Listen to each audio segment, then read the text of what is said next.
Hello everyone. It's been a while since I did one of those. It's been pretty much exactly 2 years since I posted an update on this work in progress for this TAS. There are basically two reasons for why I didn't post any updates on this. One was I was really busy with real life stuff, like I found a new job and stuff like that. So over half of those 2 years I didn't even work on this at all.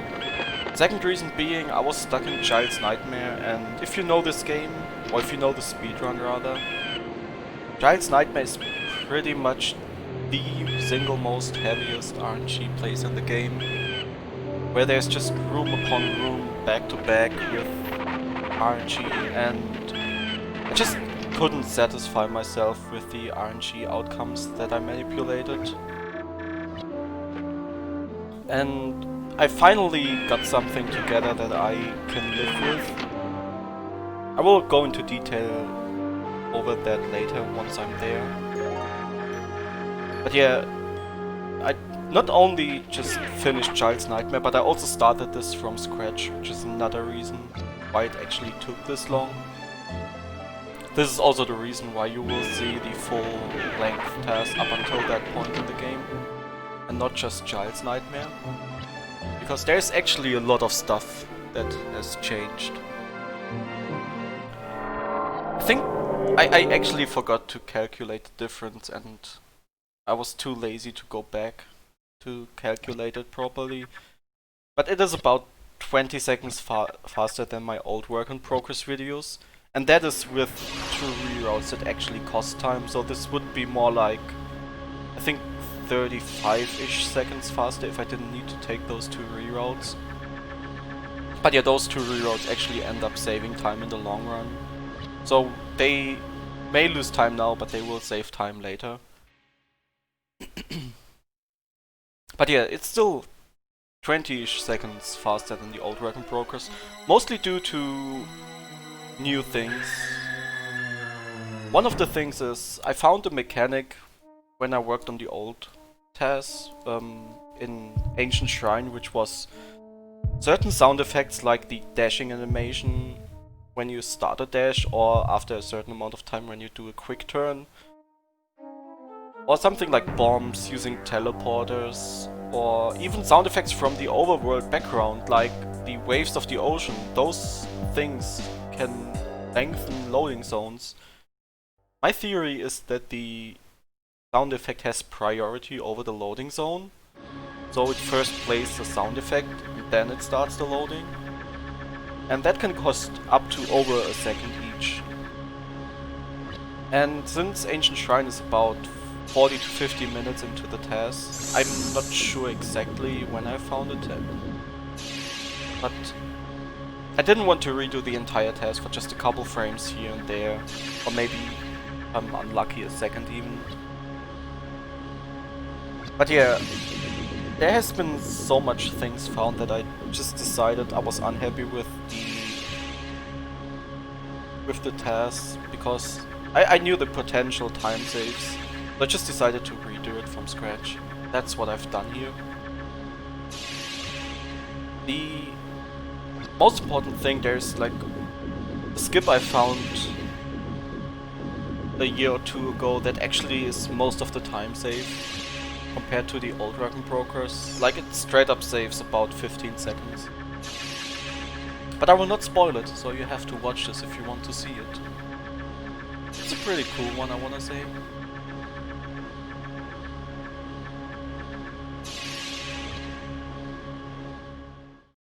So yeah, of course this game has been developed in the last couple of years. Only smaller things, because this game is really solid when it comes to sequence breaks and stuff like that. But yeah, strats have improved, my knowledge has improved with this game, so it's just naturally that I was able to improve the TAS. But general movement is still the same. I couldn't really do any improvement there most of the time. I will point out when I did something different than the old work in progress, if I remember, that is. I may not remember everything. So yeah, this cutscene is basically an auto-scroller. There's a little tech to it where you can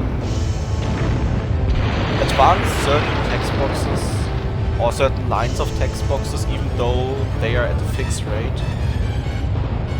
But basically if you press the square button on a specific set of frames, you can advance to the next line a bit earlier, about 8-ish frames earlier than you're supposed to, and that speeds up the cutscene too. It saves like 5 seconds over the course of this cutscene in total. It's not for all lines, and it's not for every text box.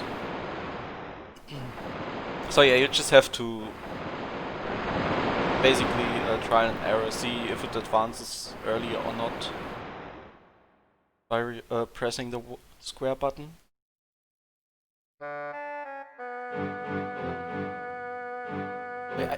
I think this is actually the first time you will see a bit of weird looking movement.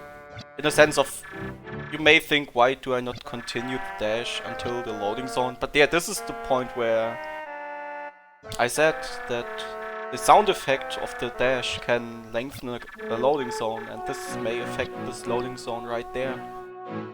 I decided to stop the dash early, I think. Oh no, I didn't do that there. Then it must have not mattered.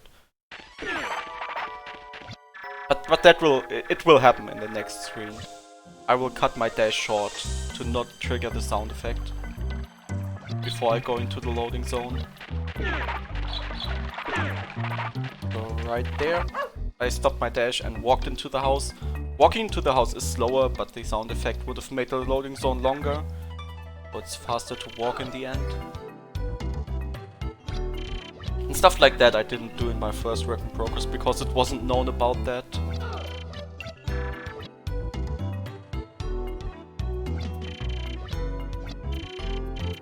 The unfortunate thing is that some sound effects of the overwork can also make the loading zone longer. Right there I did it again.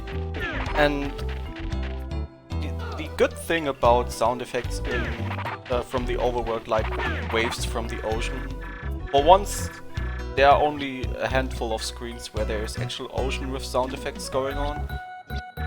And on top of that, they are dependent on RNG, so I can just manipulate them to play later or earlier, so they won't affect my loading. But I will also point that out once we are there, which will be about an hour into this video.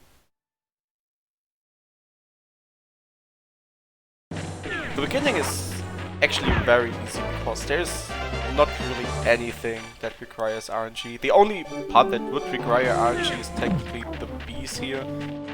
If you're really unlucky, they can be in your way. Right there I started another dash earlier to trigger the sound effect. You may have heard it. That was also to shorten the loading zone. It doesn't work everywhere and it doesn't work all the time. But yeah, when it works and when it saves time, I will do it. Like, you may think RNG, well, the mercs that are about to appear, they are RNG too, but you can fully manipulate them. They are triggered by your dagger slash if they are in close range. And just like that, you swing at one and kill it before it even can react, and then the other three are triggered by your slash and jump attack at you. Also, in the merc room I also decided to walk into the loading zone. It was ever so slightly faster than dashing. I always opted to dash in the previous work in progress videos.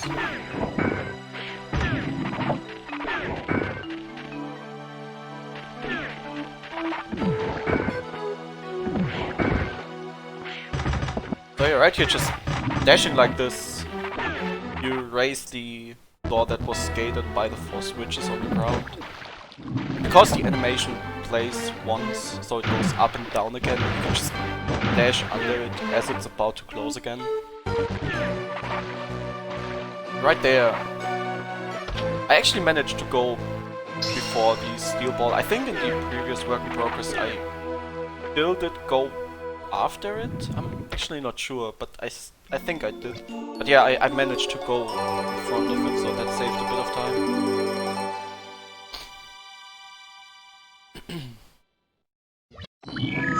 this is one of 3 mandatory life pickups. You have to open the chest in order to open the door. And with this item, as well as pretty much any special item, you hear this little jingle. If you would play this on console and enable fast disk speed on the PlayStation 2, there's a glitch where the jingle would speed up by about 2 times. So this jingle takes roughly 12 seconds, and with that it would only take roughly 6 seconds. So yeah, that's a time save of a console-only time save of about 5 to 6 minutes, on top of loading zones in general being shorter. We estimate that fast disk speed on PlayStation 2 saves about 20 minutes compared to emulator and PlayStation 1.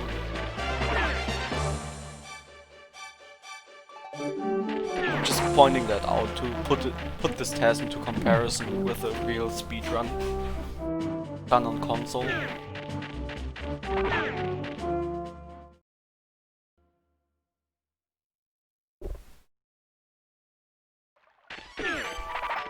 So yeah, we are off to the first dungeon, and with that off to the first boss as well. I've actually, since I read this task and there are new time saves and things done differently, obviously the RNG is different than in my previous work in progress. I could just copy all the movement, but when there was RNG involved, I actually had to diverse from the route that I was taking before. And this dungeon is actually the first time that comes into effect. So up until this point, most of my movement was just copy-pasted, except for when I had to pay attention to sound effects and loading zones. So the first part is still copy-pasted. But after that, the first slime fight and then the boss fight, those are all new. Especially the boss fight. I'm very happy with how this boss turned out. It was actually, I think, about a second and a half faster than in my previous work in progress, because I just managed to manipulate a better fight, especially in the last phase, or the last 2 phases.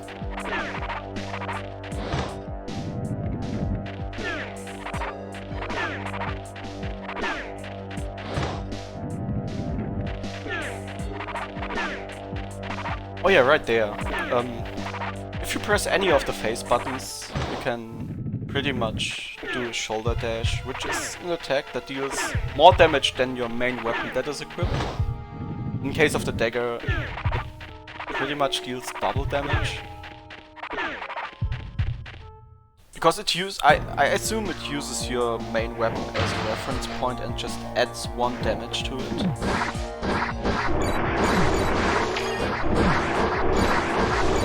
Also yeah, jumping and attacking is generally faster than doing a standing attack.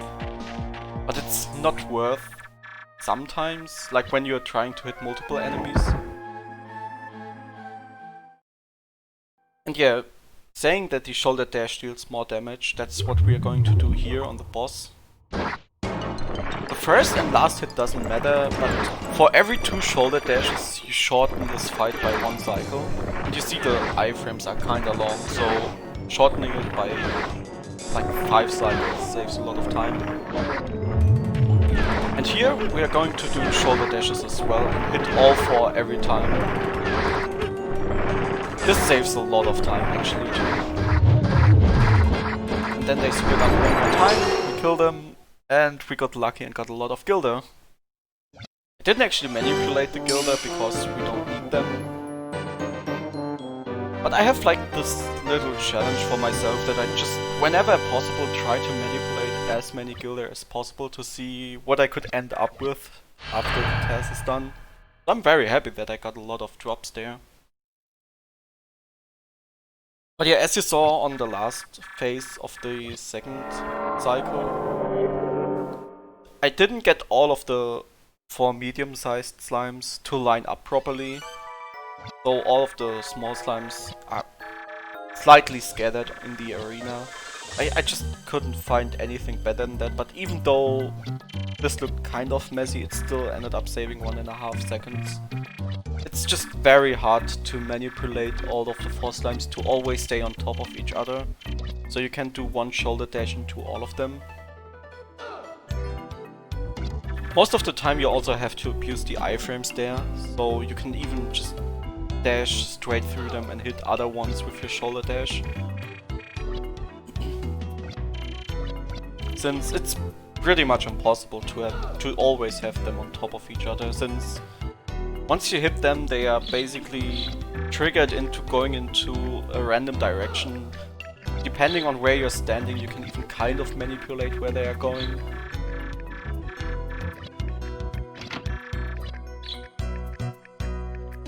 But yeah, pretty happy with how that fight turned out. Also, I've noticed that on the previous work in progress, if too many slimes are on top of each other and you just hit them with your dagger, it creates a lot of lag because of all of the particles that are going on. So yeah, I was able to avoid some lag there by doing that, but I'm not sure if it would have saved time if all of them were stacked together or not. Since, yeah, as I said, that's pretty much impossible to manipulate.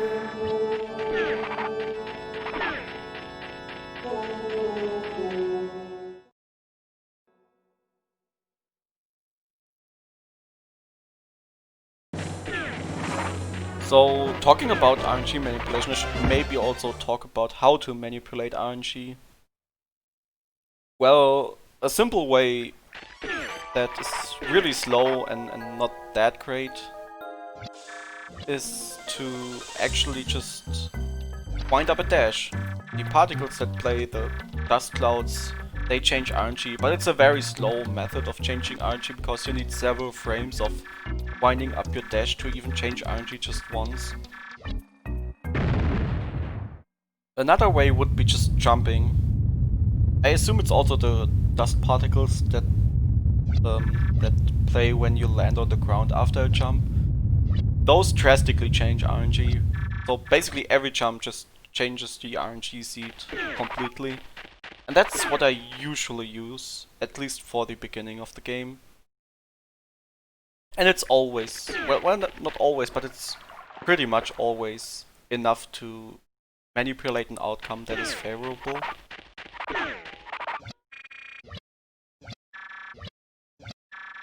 If jumping or the means I have to manipulate RNG aren't enough, sometimes I also just go into a loading zone a frame later.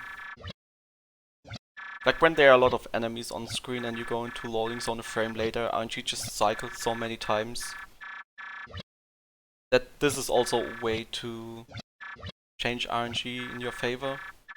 I haven't done that in the beginning of the game. I think I started doing that in Ancient Shrine because Ancient Shrine is one of the few dungeons where there are multiple screens back to back where you need to have RNG to be in your favor. But Ancient Shrine is pretty tame. Manipulating RNG there is rather easy.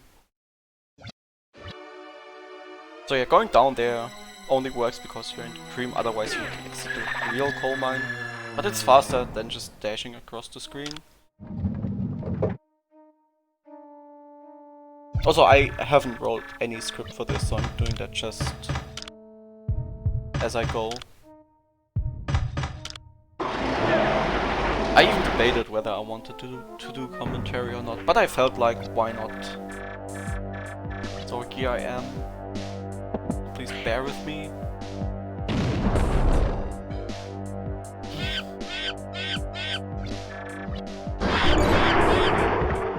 So yeah, my jumping around here is pretty much to manipulate the drops of the grass. As I said, I have kind of this challenge going on where I want to get as many gilder as possible. So I manipulated 2 10 gilder drops there. Manipulating the drops from enemies is something that won't happen too much. Mostly because I feel like, well, it depends from enemy to enemy, but most enemies are actually fixed in what they drop once they are on screen or once you enter the room. So it's not like just wait a frame, kill them, and you will get another thing to drop or nothing. But much rather it depends on when you enter the room or when they are on screen. So I don't do that just to get a drop unless I have to. Because later on I will need to manipulate health drops. Well, later on as in the next video that I would bring out for the next dungeon. I actually need to manipulate health drops for that one.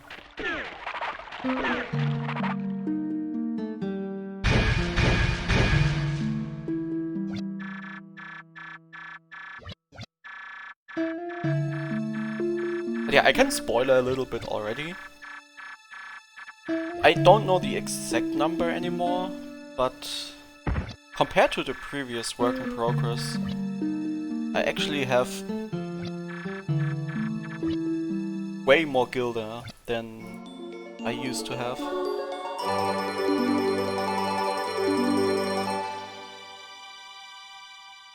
So I think in the previous work in progress I had something like 190 Gilda after Reptile Slay, and this one I have over 250. I was just, well, more lucky to manipulate Gilda, or bigger Gilda drops when I could manipulate some. So I just found the text file that I made. This work in progress is 1587 frames faster, which is about 26.765 seconds. So there you go, those are the official numbers.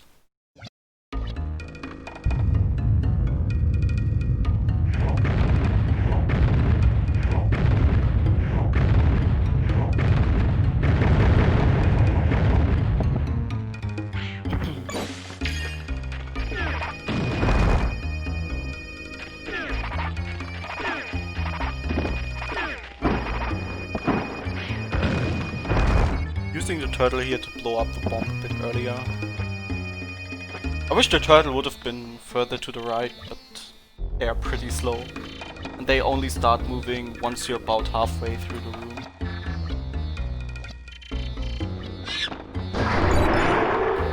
Was lucky there to get a Gilda drop from the Merc. So yeah, obviously counts towards my goal of getting more Gilda.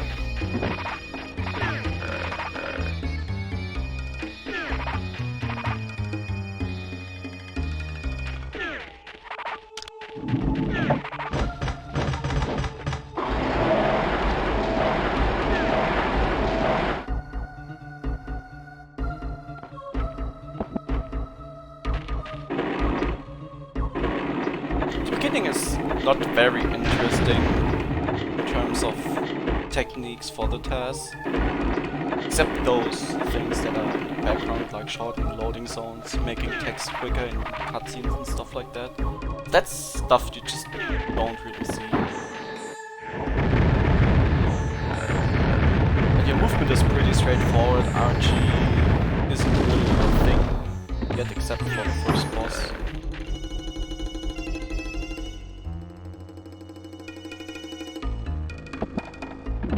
So you're here pulling the bomb while standing on the first frame possible, because the movement still works out, although I can be there in time for the stone ball to explode. And obviously pulling the bomb as early as possible means it will explode as early as possible. In RGA you wouldn't risk that, because you definitely don't want to end up hurting yourself, or even worse, not being able to blow up the wall. So you're usually doing a jumping pickup with the bomb, because you can move a bit while doing that.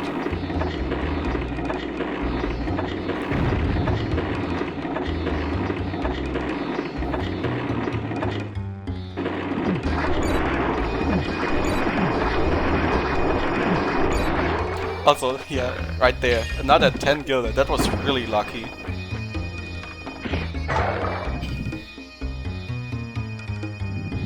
Every time I go through this in a TAS, which I have done 3 times now, I was hoping for a drop of Gilda. I never got one, and this time I got one, so I'm really happy about that. I'm also always sad when I see Gilda like there on the right, that I can't pick up because it would waste time. Or right there, Just can't even pick it up. It's 15 gilder left behind. We don't need any gilder in this run, so it doesn't really matter if we get them or not. I should probably say that too. Don't ever buy anything.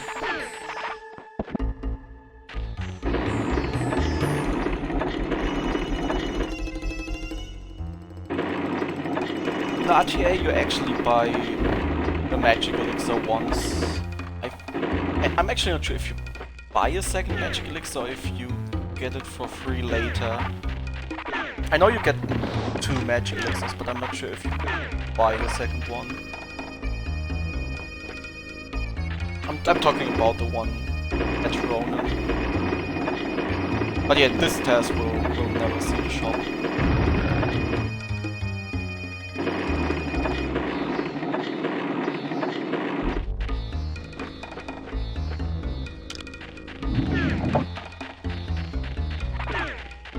So in the next room there is also a bit of a new strat that was found by Spiriax. So I'm taking a damage boost here and chain 2 bombs together so they explode earlier. Previously I used to lure the attack of the turtle to the left so the bomb would explode earlier. But doing it like that, you throw the bomb kind of halfway through the turtle, which then it ignites already earlier, and then just chain a second bomb right next to it. That makes it so the stones explode earlier.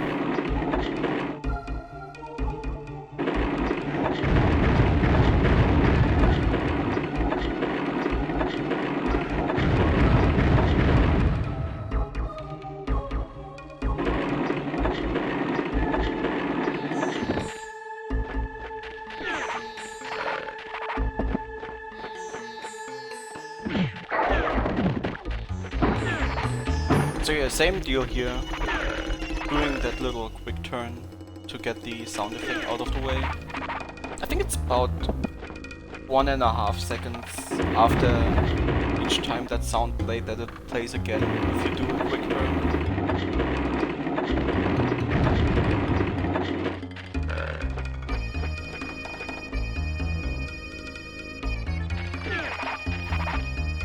So yeah, sometimes like in that room it's not needed to do some weird movement.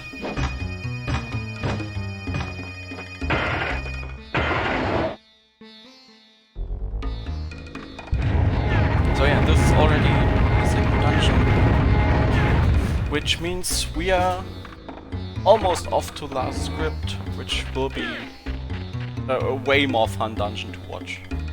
I promise you that. From now on the game really starts kicking off.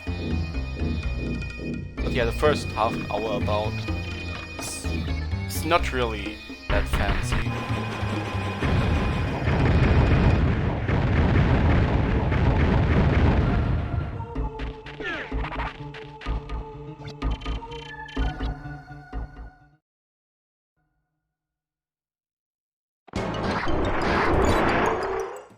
And yeah, same deal here, couldn't manipulate anything, and I also had to kill them as fast as possible.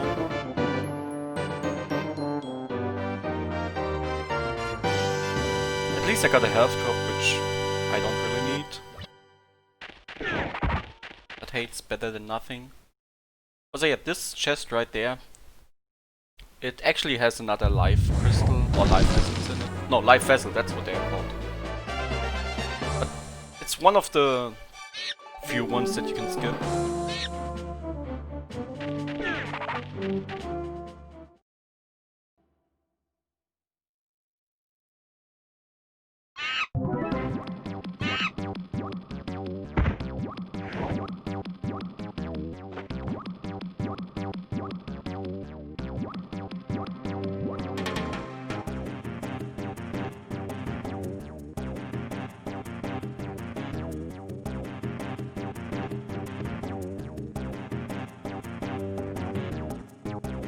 Also, a thing I can talk about maybe. There are actually ways to sequence break in this game, and by that I mean like sequence break heavily. For example, we could skip the entirety of Coal Mine, but the thing is, if you do a sequence break, you skip ahead in the story, the game apparently just replaces NPCs with a copy of themselves every time they change their dialogue. And they just don't remove the NPC that stands there, but the exact NPC that stands there. So if you skip ahead, it tries to remove an NPC that doesn't exist yet, because it never spawned in since you skipped some story triggers. And it replaces them with a copy that shouldn't exist yet. What that basically means is that certain NPCs just have duplicates of them standing around in the world if you sequence break. One of which, well, there are two that are actually bad. One is Ronan, but we managed to get past him, so that isn't an issue anymore. We just aren't limited to the route we can do, but we could get past him. The second one is Nava, and Nava is the bad one, because Nava is standing in the exact location that he's standing in throughout the entire game until the point where you need to get past him. So if at any point you create a duplicate of Nava, you're basically locking yourself out from ever finishing the game. And this is the only reason why we can't sequence break in this game. Or well, we can't sequence break story triggers or do stuff out of order. If we for some reason could just jump either further or higher, and higher being just like, I think it's like 3 pixels higher, or further it's something like only 4 or 5 pixels further as well, we could so heavily sequence break this game. Like we could skip Coal Mine, we could skip several dungeons in the mid game, we could do stuff out of order. This game would basically open up so much for routing once that happens, but it's unfortunately not a thing. We can do some sequence breaks, like skipping the entirety of the underground waterway, since there are no story triggers in there, and that saves like 10 minutes. Or get stuff like the Earth Book, which Earth Book is the upgraded version of the Earth Scroll that we are about to get in the next dungeon. And that spell is really overpowered for the early game. Or we do get the Fire Wand really early. We can do stuff like that since there is no story related trigger to those things. But yeah, unfortunately we can't really do anything. And you may wonder, how would we skip the Coal Mine? The only thing we have so far is a dagger and a bomb. Well, turns out that is enough to skip the Coal Mine. We could go to Lars' script just with the bomb. The way you do this is you do a bomb boost onto the wall of the sanctuary. Like you go to the door, to the main door, bomb boost to the left onto the wall, and walk into the graveyard. You can't walk straight into the graveyard because Cephas is blocking it, but we found a way around that by doing a bomb boost. And then you can just jump around the entrance of Lars' crypt. Yeah, you can do that. But the last story trigger that would duplicate an NPC, and is the reason we do all of this, like watching this cutscene or anything, talking to this NPC, is the bouquet, which we are about to pick up here. This little thing here is the last story trigger that would create duplicate NPCs. So we have to do all of this from picking up the bomb to here just because of story triggers. But, and this is the new skip that I have been teased, or that I have teased earlier, that saves pretty much half of the time of what I have saved with this work in progress, about 15 seconds. We don't need to place the bouquet anymore, because placing the bouquet is not a story trigger. Well, it is, but it isn't one that creates duplicates. So instead we just go here, jump around the gate and enter.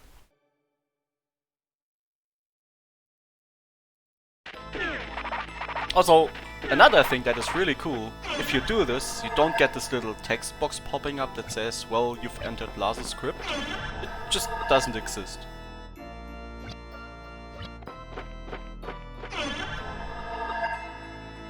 I actually found that, I think, over a year ago by now. And I was really hyped when I found that, because I thought, oh well, we maybe have a new sequence break that we could use, because I don't think there's anything in between coal mine and this. But turns out there actually is a lot of things that create duplicate NPCs. But hey, it still saves 15-ish seconds. Also yeah, talking to this guy twice, because usually you're supposed to go up there, get a clue of what to do, then do the puzzle, then go back to him, tell him you've done the puzzle, but we just solved the puzzle first, then go up to him, and basically talk right again to him and tell him, well, we've already done it.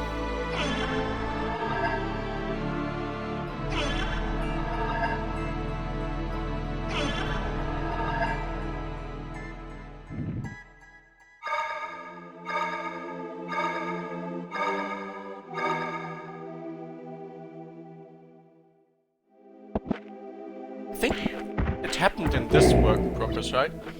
I'm using the bombs to kill enemies that are about to pop up. And yeah, as the bridge appears, the gauntlet that was below it got teleported up, so I was picking it up there. That's really nice. I love that.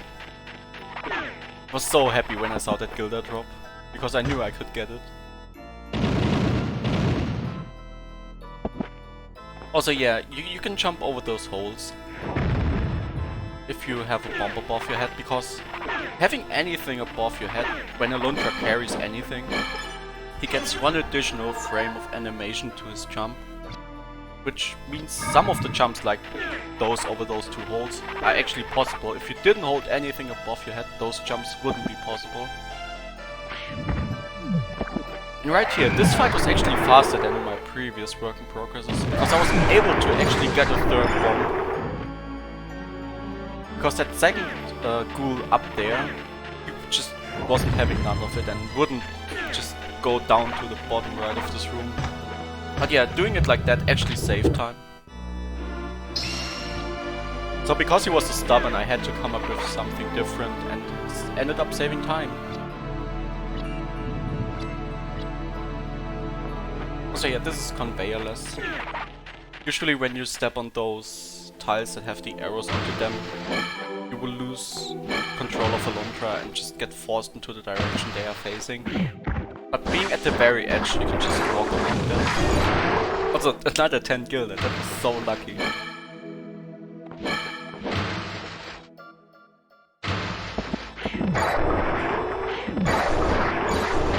Oh damn, that really hurt seeing that. 5 gauntlet drop that I couldn't get. So yeah, on this boss we will do bomb glitch, which you can just chain bombs above your head and they will keep on exploding. And you need about 10 bombs to kill this boss of 30 slashes with your dagger. And seeing how long his iframes are, 10 bombs are a no-brainer. Even with these low wind-up where the first bomb needs to explode.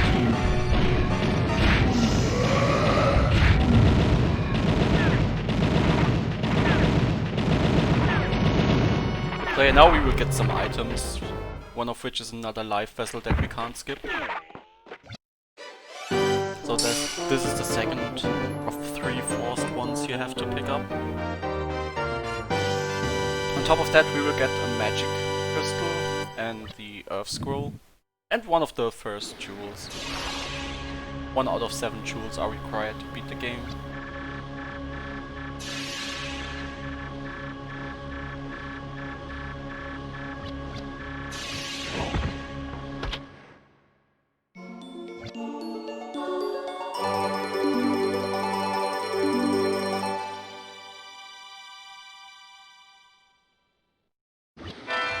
So when it comes to combat, so far we have had dagger and the bomb. Usually dagger was enough, except for hordes of enemies like in one of the previous rooms in this dungeon, where we want to use bombs. But generally, if an enemy takes multiple hits and there are multiple enemies, bombs. If it's a single enemy like slimes, use dagger, sword or whatever. Or if they are one shot, then just use sword or dagger or whatever you just have. But magic and bombs are actually what I will pretty much use exclusively from now on. Not always, there are some exceptions to that. But magic and bombs are just what you want to use to kill enemies effectively. And with that, I should talk about my mana route, because mana is really scarce in this game. There are only so many magic elixirs and wonder essences, which those two are pretty much exclusively used to refill your mana. That they aren't just everywhere in the game, they are so limited. Unless you want to go to the shop, buy... Well, you can buy magic elixirs at this shop and wonder essence in another shop, but that would just take way too long. So we have to carefully route out where we want to use mana, and I've been doing that a lot the last couple weeks. And I think I've come up with my mana route finally. So right here, there are the two younger girls, the one with the brownish skirt and the one with the bluish skirt. We only have to talk to one of them, and the one with the blue skirt has less text. Usually when there isn't gathering like that of NPCs, you have to talk to all of them, but this is one of the few exceptions where you only need to talk to specific ones of them, or well, you can skip either of both.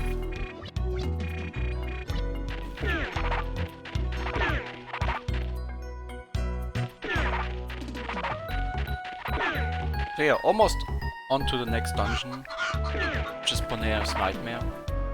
Just having to talk to more NPCs and then we're entering this nightmare.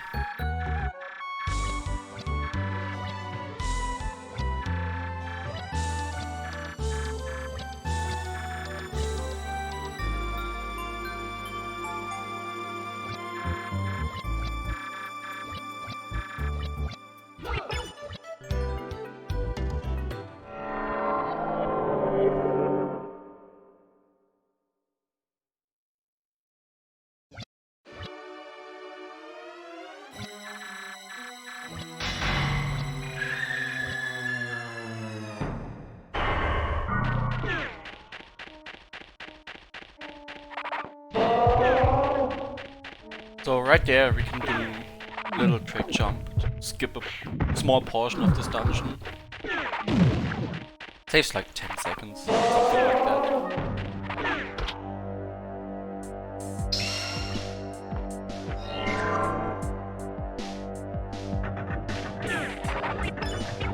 So yeah, you saw a bit of lag there when I equipped the Earth Scroll.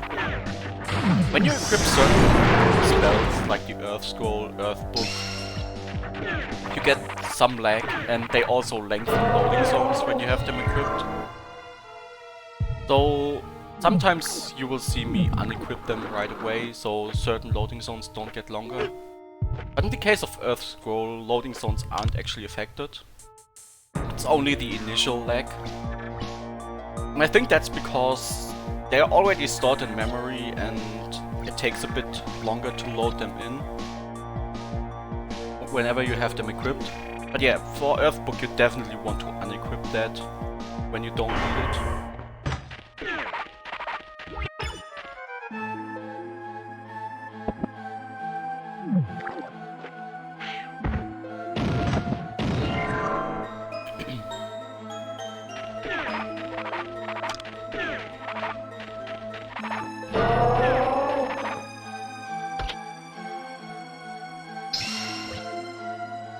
Also generally, magic is just really overpowered in this game.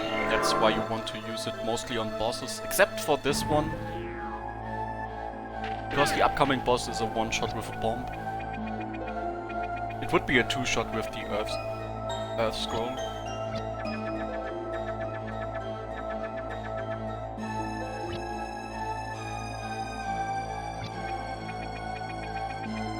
And I don't know how many hits it would be with the dagger, don't ask me. It would be too many, that's the answer.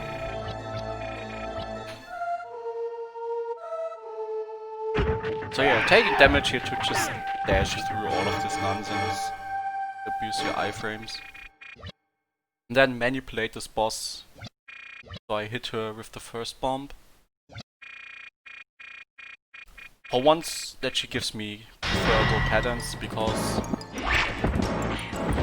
those orbs that are about to spawn, they can spawn 2 different patterns, and then I get hit by the orb to manipulate her spawning right there. And the seemingly random jumping there is actually to manipulate RNG. Like whenever you see me jumping around, it's probably just to manipulate RNG.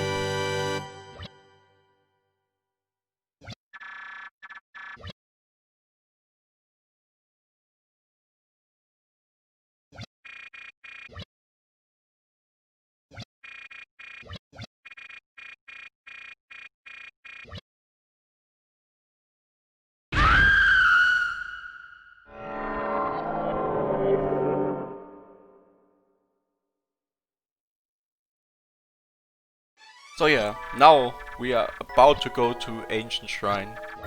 This is where the game really picks up. From now on, every dungeon will be super fun to watch for the TAS, in my opinion. Well, for once we need to get to the Desert of Despair. And we will go a bit of an unconventional route to that. It's not the intended route the game wants you to take, but it is a possible route. And I think the game knows that it's possible. But we're taking this a bit further. We're going not only a kind of unconventional route, but we're actually doing a sequence break route. Where we enter Nirud's lair. And we will get the Earth Book right away. Like, we just got the Earth Scroll and now we are already getting the Earth Book.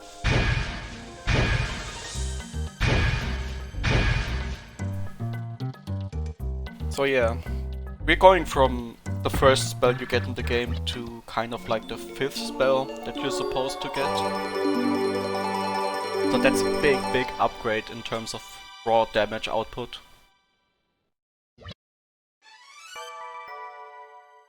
And we will do that route where we get the Earth Book twice. Once to get the Earth Book now, because it will just annihilate most of the early game bosses. And the second time we do it is to skip the underground waterway and the first third of Nirud's lair. And this is also where I mentioned we could technically sequence break the game. Like, we could go to the dungeon that you're supposed to do about, well, 2 hours 20 minutes into a speedrun. So you would skip from like 40 minutes into the speedrun to 2 hours and 20 minutes into the speedrun, but you would lack so many items and story triggers that it's just impossible to beat the game at that point. It's very unfortunate.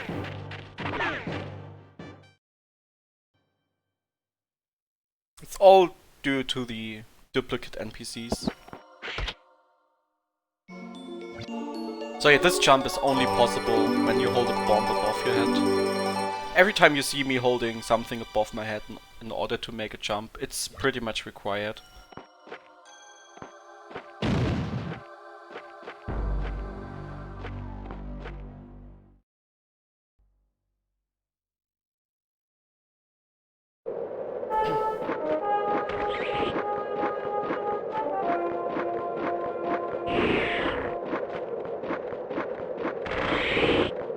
So yeah, jumping is just faster when you're on sand.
doing the bomb glitch here again, because the worms, even though they don't look like it, they are 3 tiles tall. So you can use the bomb glitch there. Since the bomb is above your head, the enemy has to be at least 3 tiles high in order to be able to hit them like that. And most of the enemies just aren't that high. Not even most bosses.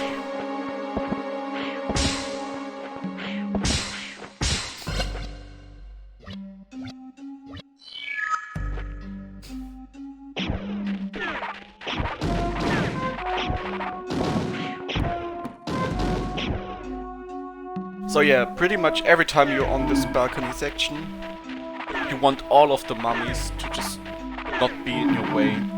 And that is one of the most annoying parts to manipulate. Because usually you're going through several rooms, like right there, this room, where enemies will just be in your way, and once you find a manipulation for one room, the next room may not be in your favor, and you just have to chain together several RNG seeds in order to be able to go through all of them.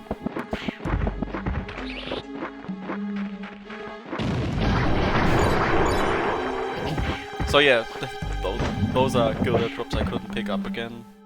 Very unfortunate.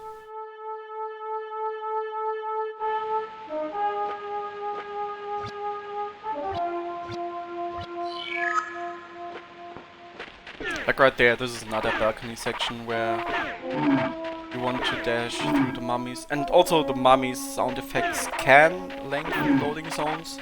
I'm not sure which part it actually is that lengthen the loading zones, but sometimes they would be longer.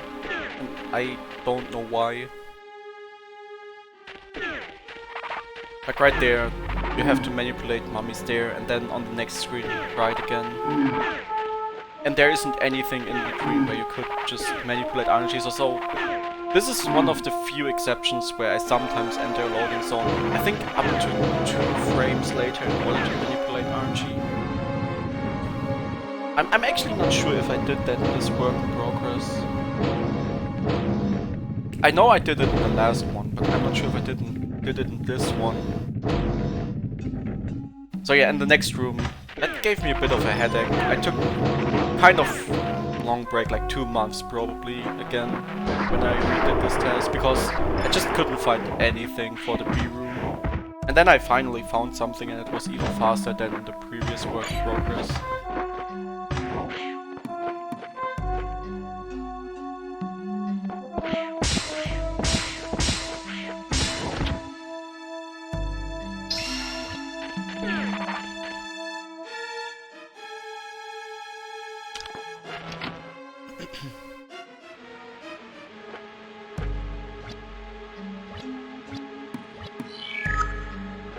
So yeah, right there are multiple rooms again, with nothing in between where you can manipulate RNG.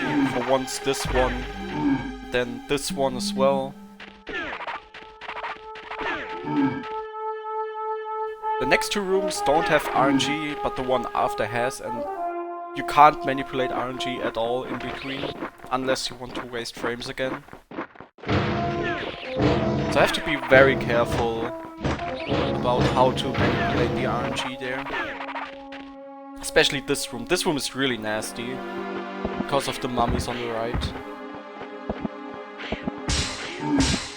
This also took me quite a while to get something again that worked.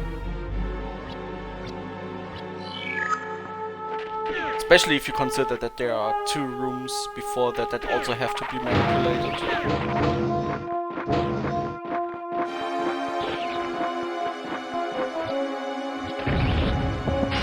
So yeah, every time there is just nothing in between that requires RNG or can be used to manipulate RNG, I will mostly do that. Even though this room actually requires RNG, it's really easy to manipulate those worms. Also, RIP 10 Gilder. This room I actually saved. I don't know how much time it was, but I remember it being a lot, because the mummies would just end up being in favorable positions.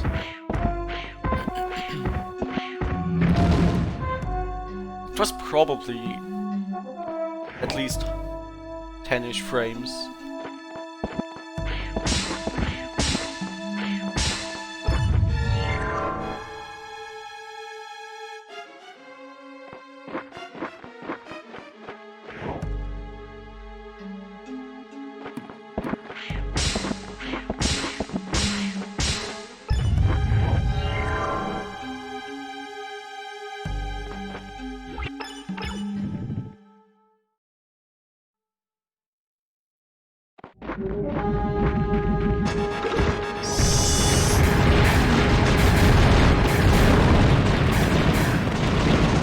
So yeah, this is the power of the Earth Book.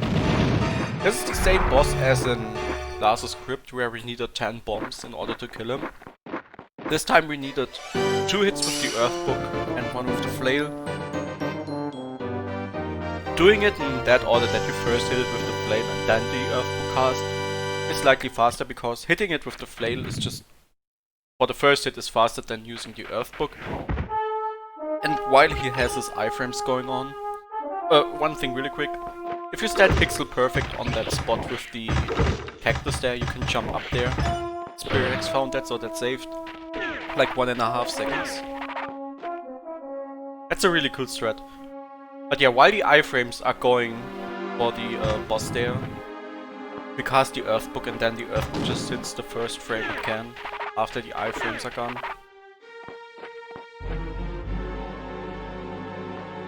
Also right there. Sometimes you can just walk or run over 1 tile gaps, it depends on your subpixels. So I will use that right there, on the way back again. Then I will also use them on those 2. Also sometimes you see me not running, even though it's kind of a long way. Usually when you're going in between spaces where you change directions every other tile, like right there, it's pretty much not worth it sprinting. It's so impossible to sprint there. It just makes this take way too long sprinting through that. Especially since you have to do so many quick turns. Also, just watch this. If you thought my previous work in progress was sick, just watch this. This is the best I could do. All 8! And I got Gilda. And I got even more Gilda. This makes me so happy just seeing this.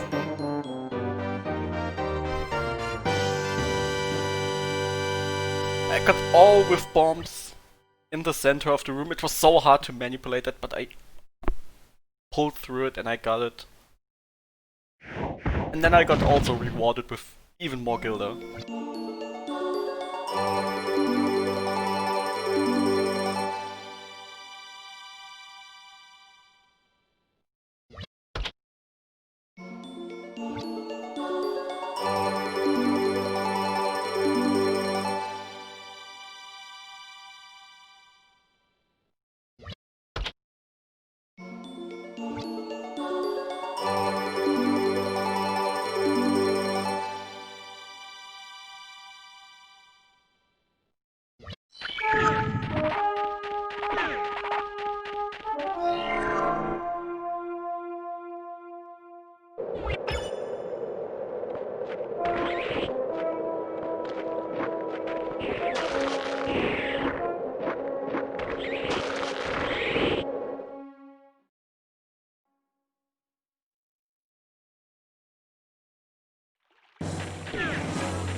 So yeah, right now we are actually passing through some screens where wave sound effects from the ocean played.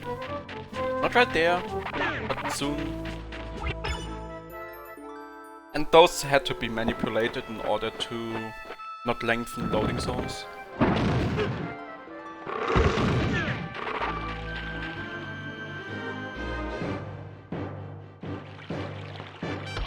I'm not sure if the sound effect from the river actually lengthens loading zones, but I haven't noticed that. Usually what I do is I stand in front of a loading zone and just enter it on different frames, see if the length of the loading is consistent.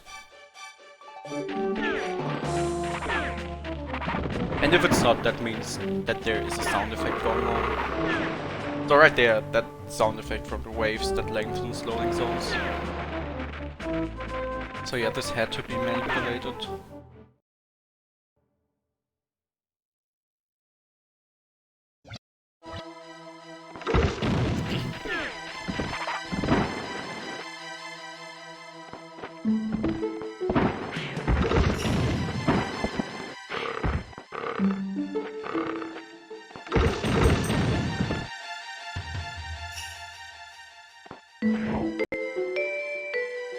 because we did a sequence break, we have a key that we are not supposed to have, so we can do this dungeon a bit out of order. Go do our business down here first and then go back up, instead of going up to get a key to get back down and then going back up again. Just saves small amounts of time here and there having an extra key. On top of being able to just skip parts of a dungeon later on and just use the key straight up.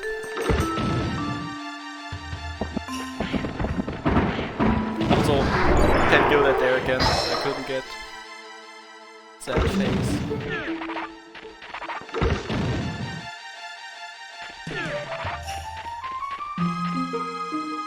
But yeah, here's the Gauntlet again. The Gauntlet is pretty straightforward.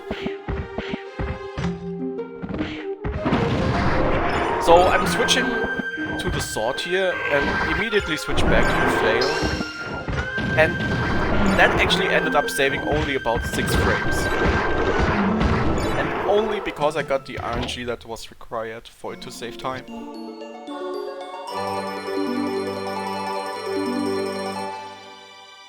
So yeah, depending on your RNG, it is not even worth it going back to the sword here for the mud golem phase. And there I actually had to go for exactly 1 frame downwards after the loading zone, because if I would have started dashing straight to the left, I would have landed in a hole.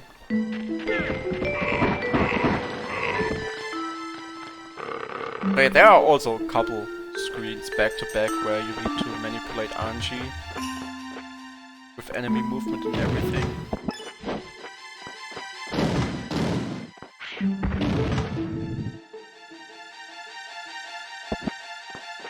So those spikes pretty much act like enemies. Depending on where you hit them, you get pushed back into a different direction, instead of getting knocked back into the direction opposite of what you're facing.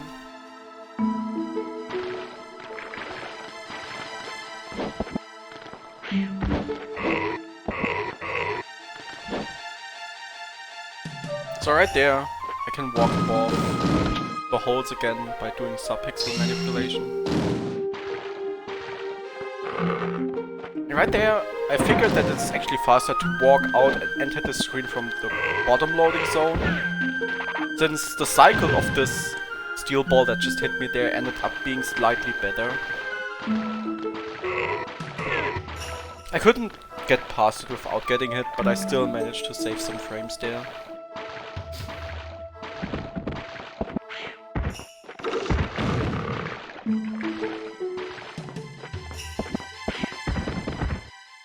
So this is another sequence break. We just got a key, so now we have 2 keys in our inventory, and we won't use either of them in this dungeon. Also here, destroying all 3 steel balls is actually faster. Well, it doesn't waste any time, but it is required, because the whoosh sound effect, this one that they make, that actually lengthens loading zones as well, but in fact it didn't even waste any frame destroying all 3. In fact it saved time because of the loading.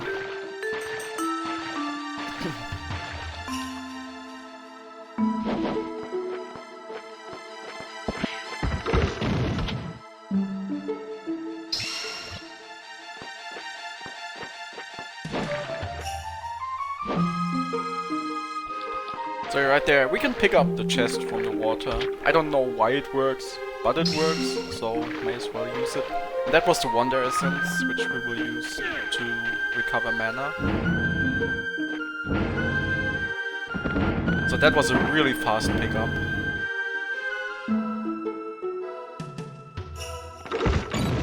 A 10 gilder again that we couldn't pick up. So much gilder left behind.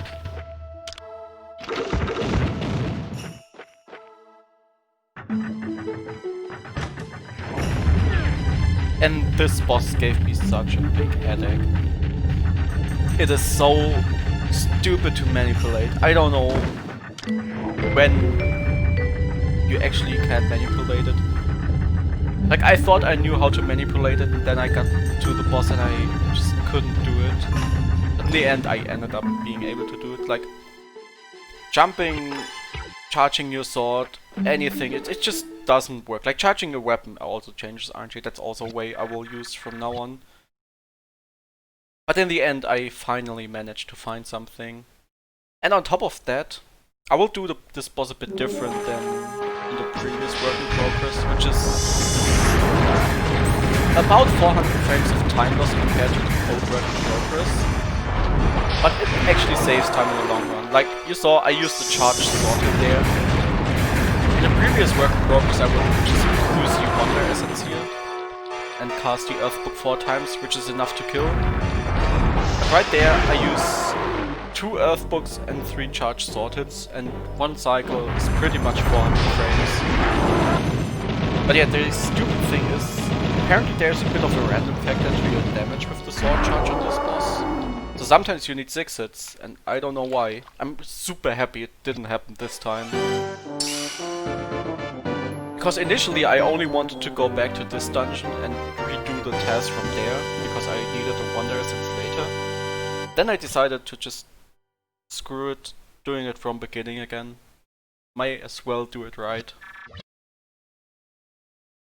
And when I only redid this dungeon, I actually got that glitch, whatever it is, so I needed 6 hits and I couldn't figure out how to manipulate it to only need 5 hits. But yeah, there it worked out, 5 hits, only lost 400 frames compared to optimal fight. But having the Wonder Essence, which will save more time later than it would here.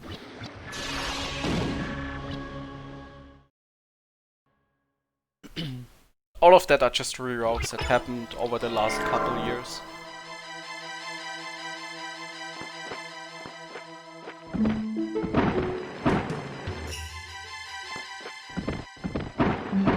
So yeah, right now we are passing through couple screens again with ocean sounds. So we also needed to manipulate those.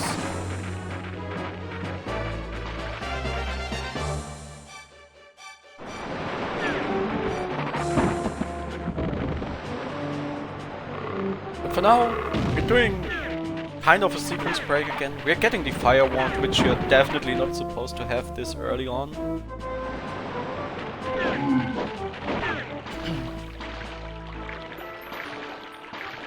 And we're doing that by using a bomb boost.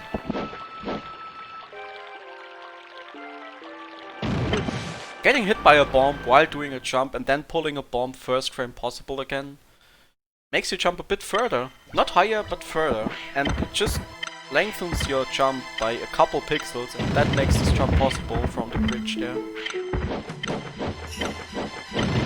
Also yeah, we have the ticking going on because of low health. I'm sorry for that. It won't be for too long. We will get a heal shortly.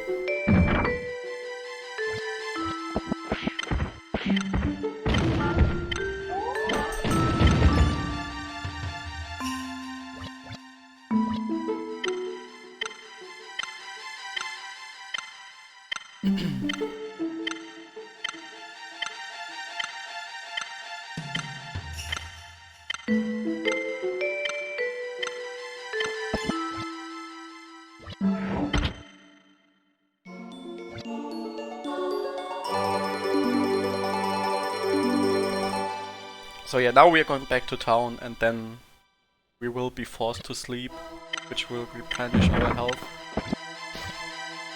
So just a bit more of ticking.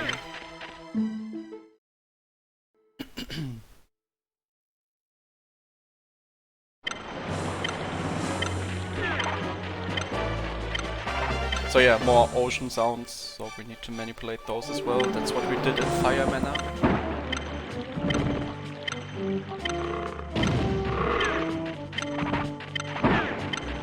Also, if you're used to watching RTA runs that do the early Fire 1 strat, you will notice that I didn't pick up the water book, and I didn't do that because for a TAS it should be a no-brainer that it is faster to skip it. Water book is more reliable in terms of the way the spell works out, because Earth book is flat out RNG. But damage-wise they are pretty much the same. Well, they are the same on the bosses that we want to use either of both. And since I can just manipulate RNG from the Earth book, it doesn't matter if I use Earth book or Water book, but it does matter if I get the Water book or skip it, so I'm just skipping it.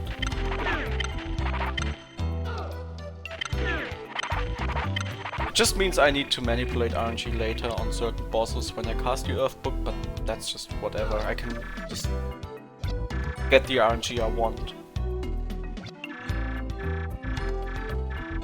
Or well, close to the RNG I want. You just can't make up something that doesn't exist or doesn't happen.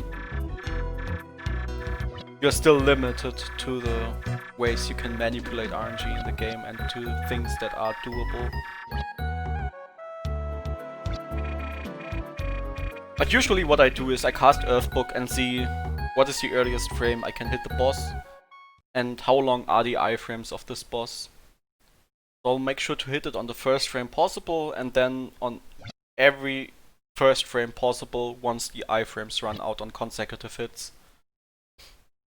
And usually that ends working out. There's one exception where I hit one of the Earthbook casts on the second frame. So up until now I only wasted one frame using Earthbook ever. And that boss is about to come up in 2 dungeons.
So yeah, going to client's house now, talking to some NPCs, then we're off to the next dungeon.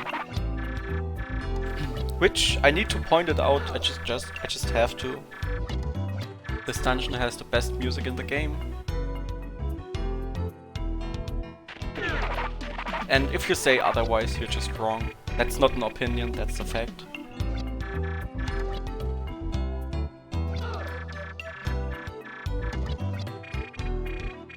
But yeah, next dungeon is really cool. I just love this dungeon.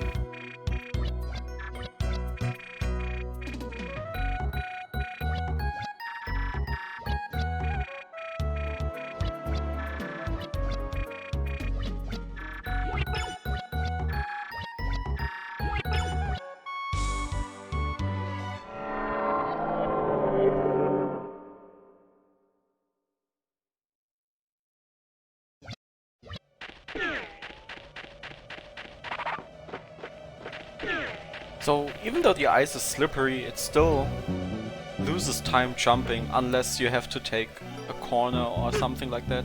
Also, this damage boost here, because of the slope, saves time. So I will do it every time I go down the slope.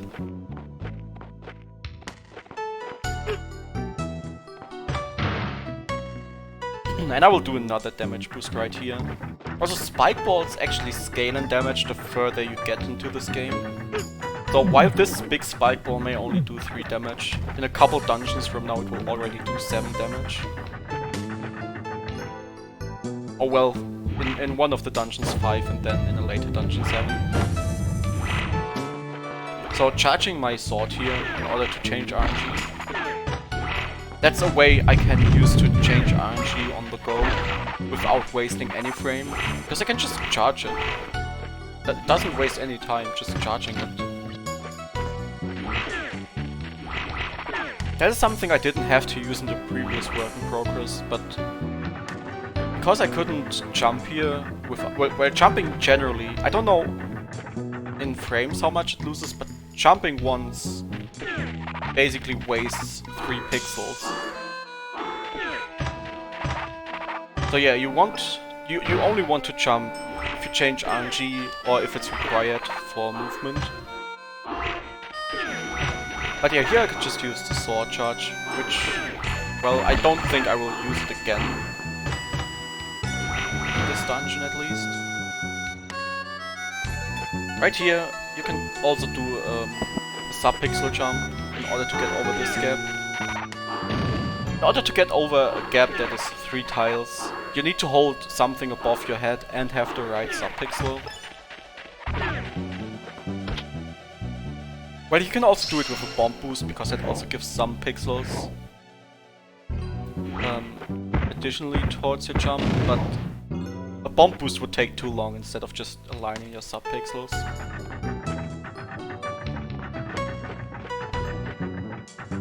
So yeah, there will be a lot of instances in this TAS where I have to manipulate sub-pixels in order to either walk over a gap or jump over a 3-tile gap.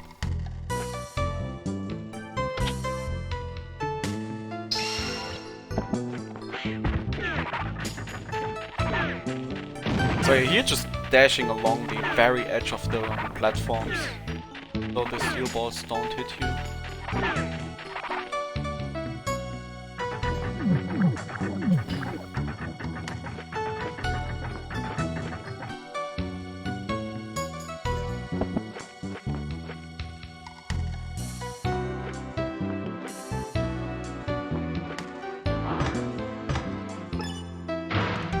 So this room is really cool because I do several jumps back to back where I abuse sub-pixels like this, and this in order to get over the gap and just skip doing the puzzle the intended way.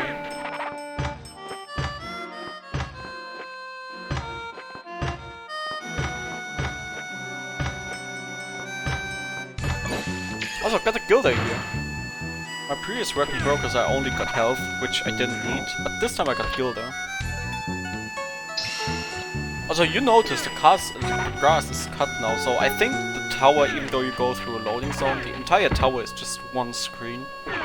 Because usually when you reload the screen, the grass grows back. I noticed that when I did this task here, or this work in progress. I was like, where's the grass? I never noticed that before. But yeah, for once we don't need to worry about our health, and on the other hand, we get a full refill here, which is required, because otherwise the gate won't open. I also just copied my inputs here from the previous task, even though this boss is entirely RNG, simply because I could just either remove a jump or two, or add a jump or two, and RNG would line up again. Because this boss only has 2 patterns. He either sucks, this is when you can hit it, or he throws out slimes. And you don't want the slimes, so just add or remove a jump or two, and he will change his attack pattern. So this was really laid back. I wish everything would have been this easy to manipulate. And in total he needs 20 hits. This is a hit-based boss. There are 2 hit-based bosses in the game and they are back to back. Like literally back to back. We are now going to the next boss right away. I think this boss takes 8 hits. Don't quote me. This boss is actually pretty cool, because since it is hit-based and has quite long iframes and there is a lot of grass, I can use that to manipulate drops from the grass, since those are actually frame-based.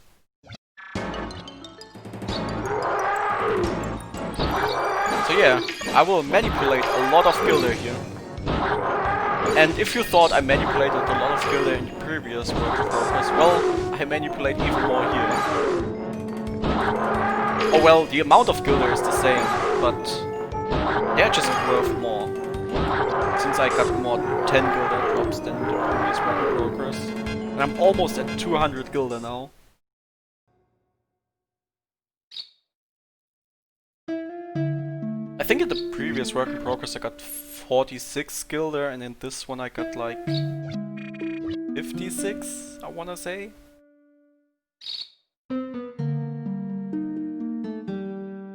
I definitely got way more gilder in this one though. And that made me happy because I dreaded this. I didn't want to go here and just not be able to manipulate gilder at all. I put in a lot of effort into this, more than I should have probably, but I just want to do this. Like, sometimes I'm lazy and I don't want to do anything when I have time to dig around. After a boss, for example, I usually just opt to dash or do some quick turns or whatever. Because I just don't enjoy passing nonsense. But when it comes to stuff like this and being able to manipulate gilder drops or something, I'm just all eager for that. And it is good because I think that adds to the entertaining value of this task. But generally, you're just so limited in what you can do. And I don't feel like always doing the same when I have time, like just dashing around or changing direction every frame. But yeah, this is pretty much all you can do. There's not a lot of options. So, in the next screen there's the second route diversion coming up. We are actually picking up the magic elixir here. I didn't do that in the previous work in progress. But for once, this magic pickup is about 10 frames faster than getting into the safe room in Megascar. A whole 10 frames, and it is only faster because the loading zone in Megascar takes longer. Like, this loading zone takes about 200 frames and the loading zone in Megascar takes about 250, and you need to go through both 2 times. So Megascar loading zone is about 100 frames faster and it only ends up being 10 frames slower.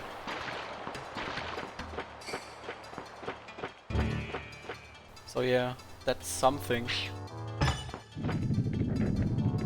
Then we have this here. I'm happy I found something to manipulate this again, because this also took way too long. But it ended up being faster than my previous whip once I found something.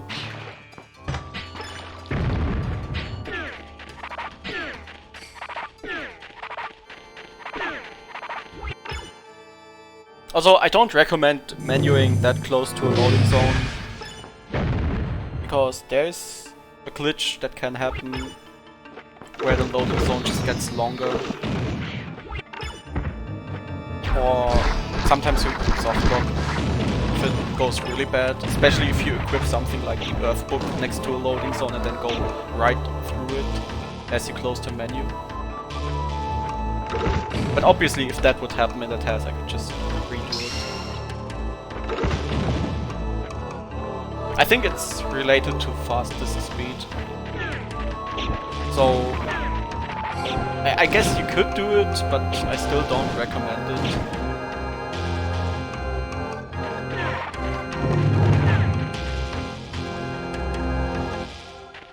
Although the longer loading zone and sometimes even soft lock, that also happens on emulator, so maybe it's not related to fastest speed.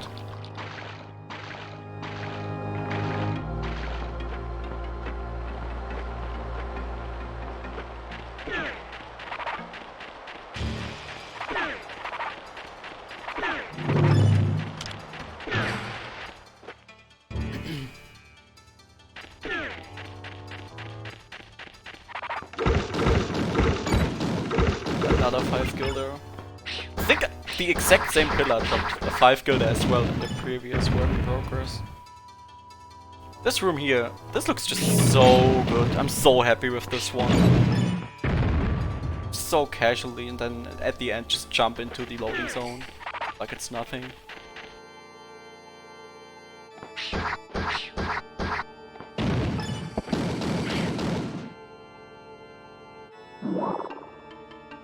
So yeah, already on the boss, and this is the boss where one of the casts hit on the second frame possible, not on the first frame. But that's just because you have to hit the boss 5 times in total. And the Earthbook is so random that only wasting 1 frame was the best I could do.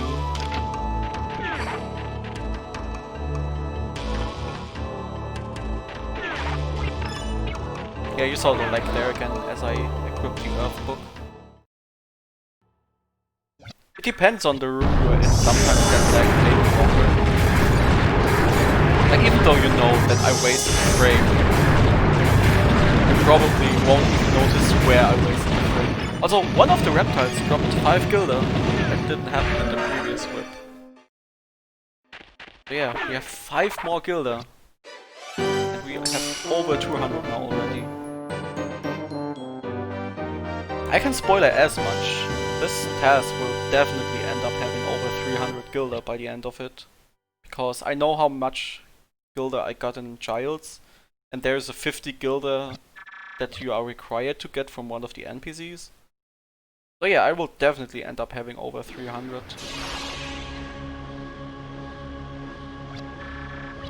But yeah, all that you're seeing now is new. This is new stuff for the TAS. This has never been shown before. This is also the reason why it took so long. Because just fuck Giant's Nightmare. Just fuck it. I hate that place so much. I hated it before and I hate it even more now.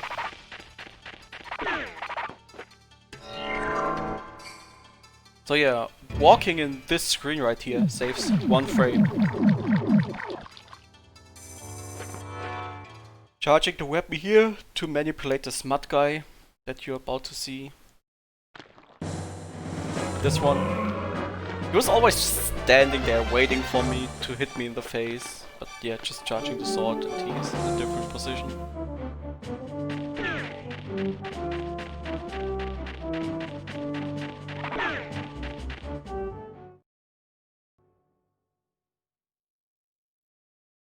So yeah, wasting no time, just talking to a couple NPCs and we are right off into the next dungeon. And oh boy, I should talk about this a lot. So Giant's Nightmare is RNG Nightmare. There is so much RNG in this dungeon. This dungeon features enemies that are only in this dungeon, and pretty much all enemies in this dungeon are dependent on RNG. In a way where they are just invincible most of the time, or not even on screen. So, figuring out a way to kill them fast it was so stupid. And I'm not even happy with how it turned out. I should say that I'm not happy with this. But I just couldn't find anything better in... I worked on this dungeon like a total of probably 2 or 3 months. And most of that time was just spent in rooms like this. This is still easy, this is straightforward, but now, those enemies. You want all 4 enemies to appear. And it's just so hard to make them appear fast. For once, you're not allowed to move when they are about to spawn, because that will lengthen the time they will appear on screen. Then there's the thing that it is, well, for once, just doing some sub-pixel jumps here again, to skip doing this room the intended way, but they once they are on screen, once their shadow appears, that is basically when you are allowed to move again, but not really, because depending on where you're standing, they may decide to go up or not, and it also depends on RNG if they decide to go up or not. Like, even if you have the right RNG but you're standing in the wrong position, they may decide to not come up. And I know what is technically possible. Like, technically it's possible that all 4 shadows appear on the same frame and all 4 pop up on the same frame. But it is just so difficult to get even anything close to that.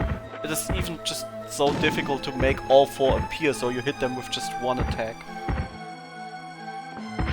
So I'm not happy with it because I know what could in theory. Also, doing it like this is faster, but it is also harder than using a pawn.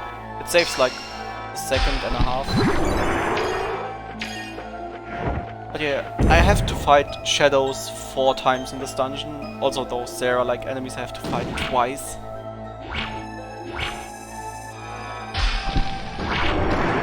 So yeah, this dungeon is just full of bullshit RNG with enemies. And in theory, if I get like the perfect RNG that I can imagine for the shadows, I could probably save a second on each shadow fight. So a total of like 4 seconds. But I haven't even... I've only seen that once, where all 4 popped up immediately. And that was very recently, like in fact yesterday, or 2 days ago. Yeah, 2 days ago, I've seen it the first time happen. Shoutouts to Evan here, he actually got it in his current PP. And I've never manipulated to manipulate it. I never managed to manipulate it. So here's the last time we fight shadows. Like right now I could have already killed them, but it's just impossible to manipulate. I don't even know if it is possible to manipulate this in the TAS. Maybe this what I got is the best, but I know in theory what is possible, so I'm a bit bittersweet here with this. I'm happy and I'm super unhappy with this. But I'm just happy that I'm done with this dungeon for once. Also definitely not using Earthbook here, but just doing this. Kill all 3 there, kill all 3 there, and we are out. Saves about 80 frames compared to using Earthbook.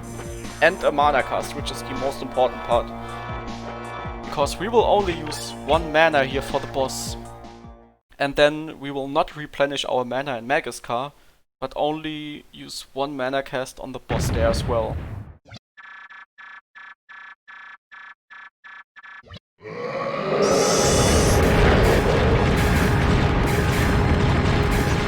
So yeah, I'm not sure if I want to leave the boss like that.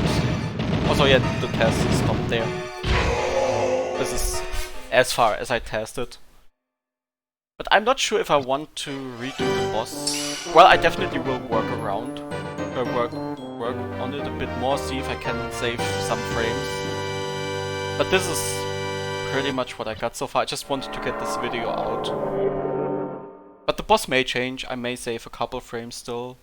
This boss is weird because you need 3 hits with the Earthbook and then 2 charged hits with the Fire Wand. So